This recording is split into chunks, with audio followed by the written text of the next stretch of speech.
Tila nga nadadawit ngayon ang pangalan ng kapamilya aktres na si Barbie Imperial sa isyu ng third party sa hiwalayan Richard Gutierrez at Sara Lebotti.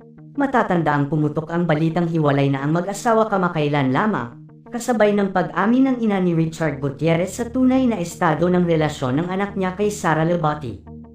Ayon kay Annabel Rama, totoong hiwalay na si Sara at Richard ilang buwan na din ang nakakalipas. Samantala kahapon nga ay may lumabas na resibo na tila si Barbie Imperial nga ang lumalabas na third party sa naging paghihiwalay ni Richard at Sara. Spotted kasi na magkasama ang kapamilya stars na sina Richard Gutierrez at Barbie Imperial sa isang gastropub sa Westgate, Alabang, Muntinlupa nitong Sabado ng gabi, January 6, 2024. Ilang customer sa kanilang paligid ang kumuha ng video ng dalawang celebrity. Kumalat ang nasabing video sa social media at mabilis na pinagpiestahan ng mga netizens. Hindi gaanong malinaw ang video ngunit mahihinuhang sina Richard at Barbie nga ang magkatabi sa isang mesa kasama ang ilang kaibigan.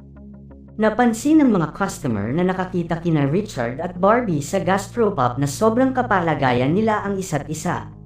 Bantay sarado ni Richard si Barbie, sabi ng isang source. Pinatunayan din ng source ang pagiging gentleman ni Richard kay Barbie dahil sa pag-alalay umano nito sa aktres nang magpunta ito sa comfort room.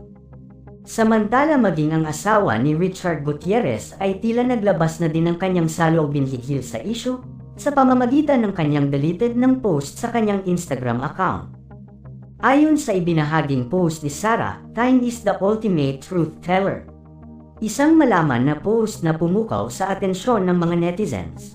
Ayon pa sa aming nasagap na impormasyon, ay nabuntis umano ni Richard si Barbie Imperial kaya tuluyang hiniwalayan ni Sara ang asawa nang malaman nito ang buong katotohanan tungkol kay Barbie at Richard.